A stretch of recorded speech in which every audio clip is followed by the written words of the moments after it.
The World Health Organization, Meta, and the rest of the Silicon Valley bigwigs are pushing for a permanent, institutionalized alliance, not just for the next pandemic, not just for emergencies, but as a standing, everyday regime of narrative control, behavior modification, and let's be honest, digital manipulation. Hi, I'm Christys, and this is GBN Originals. Now, let's just pause for a second, shall we? During the pandemic, we saw an unprecedented level of cooperation between global health authorities and big tech. Suddenly, your social media feeds were flooded with WHO-approved content.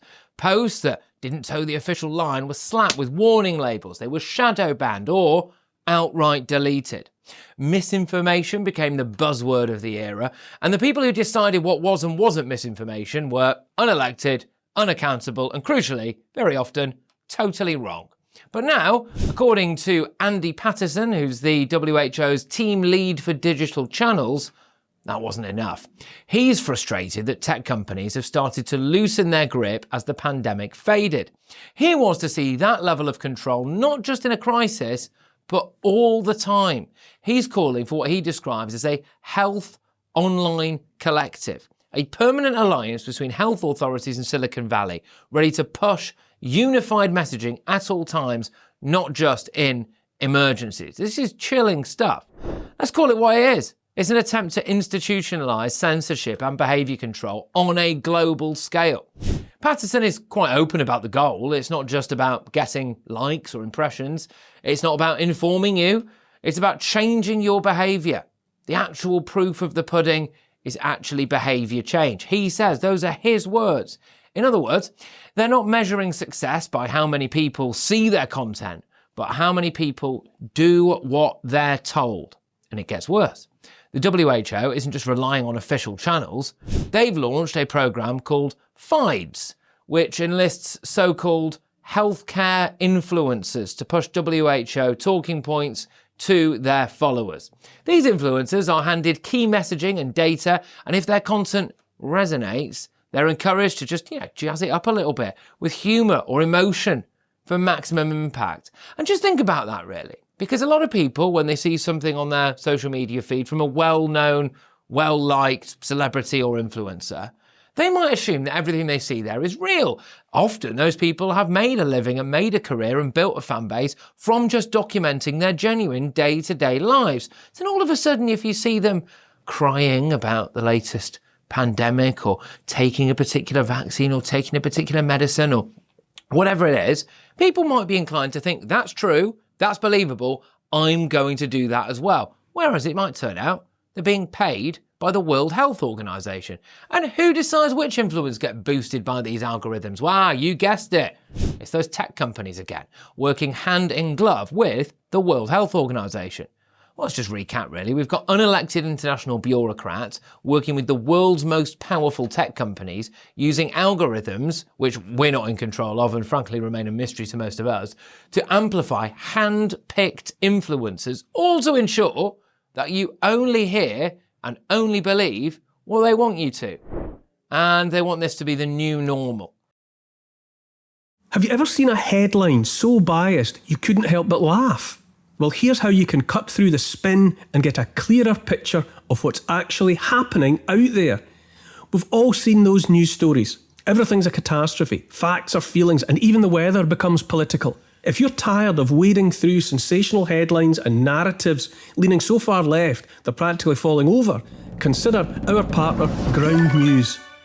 Ground News isn't just another news source, it's a tool that lets you easily spot the spin. Take, for example, the Trump tariffs pause.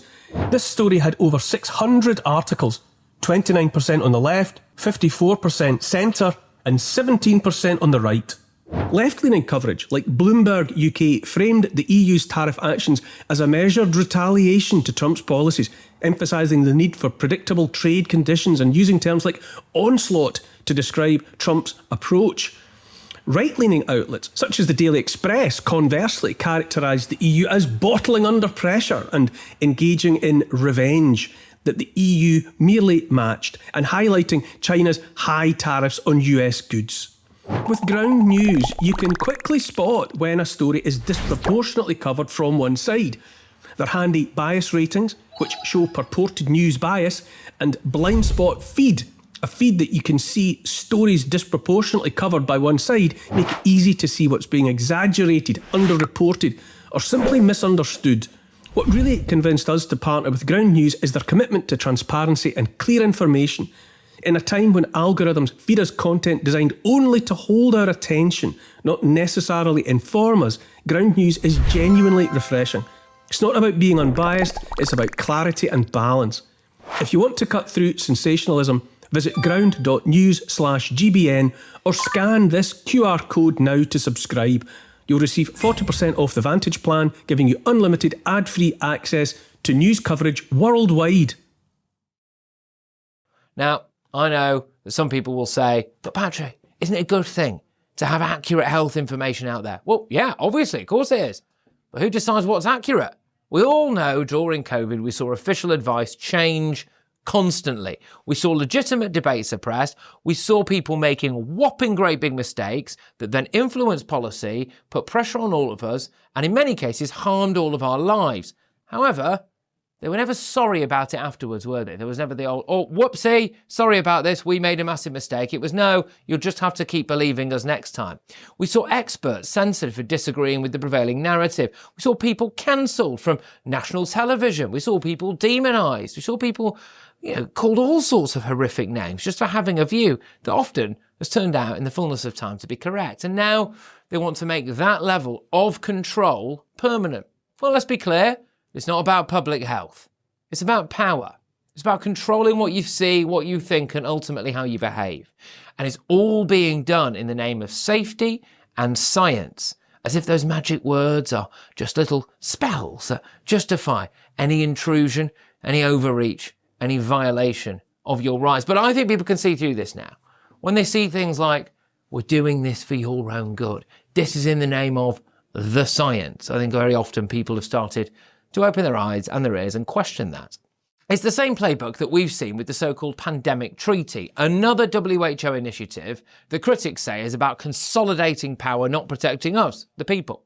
It's about creating a permanent infrastructure of surveillance, censorship, and compliance, built on the foundations laid during the pandemic.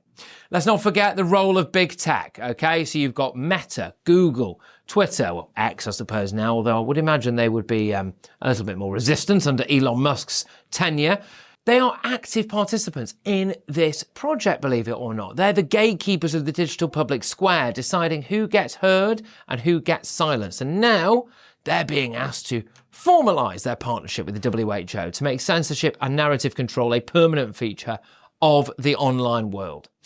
The public never voted for this. You may well never get the chance to. There's been no debate. There's been no democratic oversight. There's no accountability. These are shady backroom deals between bureaucrats and billionaires, with ordinary people like you and me left out of the conversation, even though it affects us the most. And let's be honest, it's not about your health, is it? If they can justify this level of control for public health, what's to stop them expanding it to other areas? Climate change, so-called hate speech, political dissent. Once you've built the infrastructure for digital censorship, it's all too easy to repurpose it for whatever the powers that be decide is the next crisis. And I wouldn't mind, but what's one of the other big news stories at the moment? Half of Europe has just been plunged into darkness because they couldn't sort their electricity grid out. We've had one of Britain's biggest supermarkets here plunged into chaos because they've been hacked. Well, what makes you think that they're going to be able to protect all of our data here as well? We've already seen the consequences of this kind of thinking here in Britain, as I've reported before. We're seeing a shocking rise in these so-called offensive online messages, more than 12,000 a year. People are being criminalised for their words, not their actions. This is the logical endpoint of a society that values so-called safety and correctness over freedom and debate. We need to recognise what's happening. This isn't some conspiracy theory. It's out in the open. It's literally happening. The WHO is openly calling for a permanent alliance between big tech to control what you see and how you behave. They're actually proud of it. If these partnerships are going to exist, they need to be subject to democratic oversight. We need clear rules about what can and cannot be censored, and we need mechanisms to challenge and overturn unjust decisions. We need to support alternative platforms and voices. The more we rely on centralised tech giants, the more power we give them to shape our reality. We need a diverse, decentralised digital ecosystem where different perspectives can flourish. Beware the permanent pandemic. Beware the normalisation of censorship. Beware the quiet, incremental erosion of your freedoms in the name of safety and science. Because once the digital iron curtain comes down, it may well never be lifted. Well, please don't forget to subscribe to the GB News YouTube channel for more and comment below. See you next time.